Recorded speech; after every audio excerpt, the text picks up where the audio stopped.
I got a little bit of an update to the Top Hat Studios situation, and I wanted to share it with you guys because, well, they brought the receipts, which I think are worth going over. What is going on with the Top Hat Studio situation? Well, if you don't know what this is, in case you missed my last video, I'll give you a little bit of a rundown. Top Hat Studios is an indie developer, and they're making a game called Sense, a Cyberpunk Story. It's a game in a cyberpunk universe.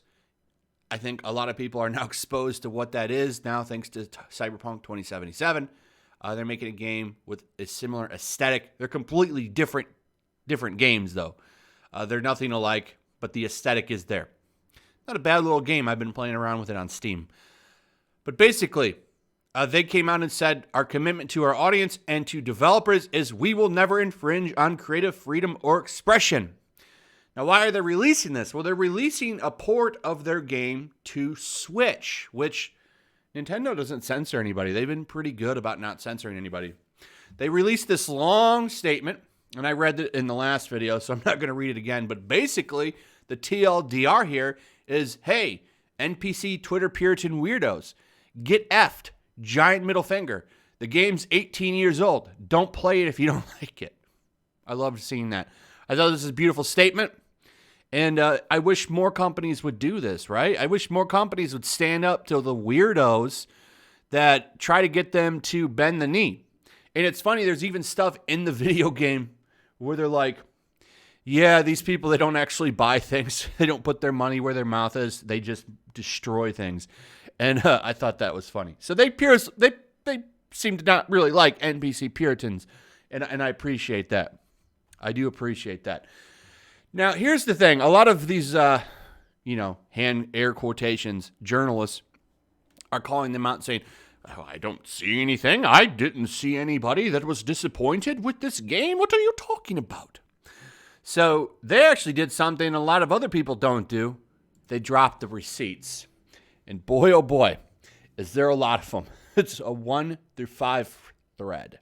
And I'm just going to show you some of them. Some of them are pretty bad. Telling them to take themselves out, basically end yourself in Minecraft, stuff like that. A little bit more dirty than what I'm saying, but you can pause and read some of these if you would like. Some of them are pretty nasty, and it's not just stopping there. They've posted more and more and more and more. I like that they did this. I thought this was great because, people are saying, oh, well, they didn't get any threats. They didn't get any harassment from people. They're making it all up. Nope. Here's the receipts. Biatch. And I thought that was lovely.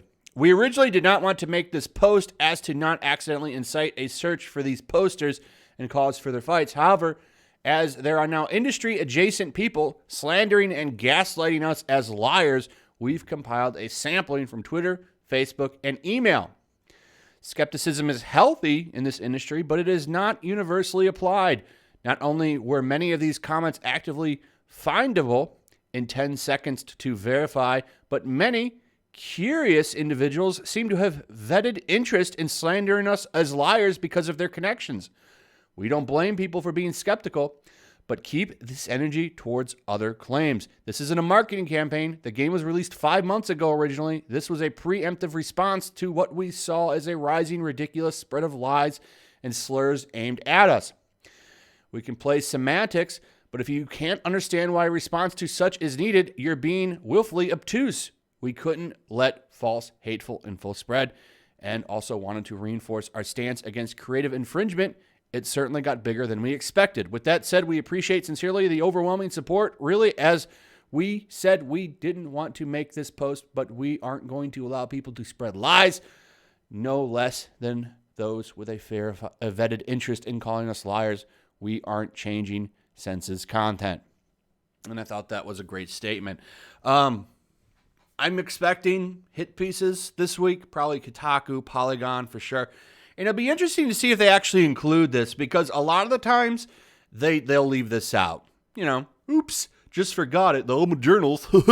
I do journals work.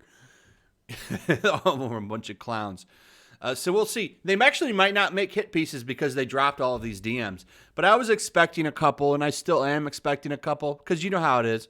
Remember when that Subverse game came out? Remember? Well, it's actually still in early access, but because they went and worked with Arch and gave him an early access code, they decided to attack a game they never would have covered in the first place. That's probably going to happen in this case as well. So, maybe check out their game. It's coming out to Switch this week on the 7th. Or, if you want to just check out the Steam version, I believe it's on sale. I do like that when companies stand up for themselves like this and they don't bend the knee. So maybe just at least give it a look. This isn't a paid promotion. They didn't ask me to do this. I just think when companies stand up for themselves like this, they should at least get a little bit of support. Because they're, in fact, kind of supporting real gamers by not bending to a bunch of verified weirdos on Twitter who aren't gamers at all. They're just activist shills masquerading as gamer journalists so that they can move up the ladder to some other outlet and actually talk about politics like they want to do. Anyway, that's it. Hope you enjoyed the video. Let me know what you guys think in the comments below. Also, if you would, please like, subscribe, share the video, hit that notification bell, and I will see you guys on the next one. Peace. Also, if you want to help support the channel, check out my Teespring store. There's a link in the description. You can find some merchandise in there that you might want to check out.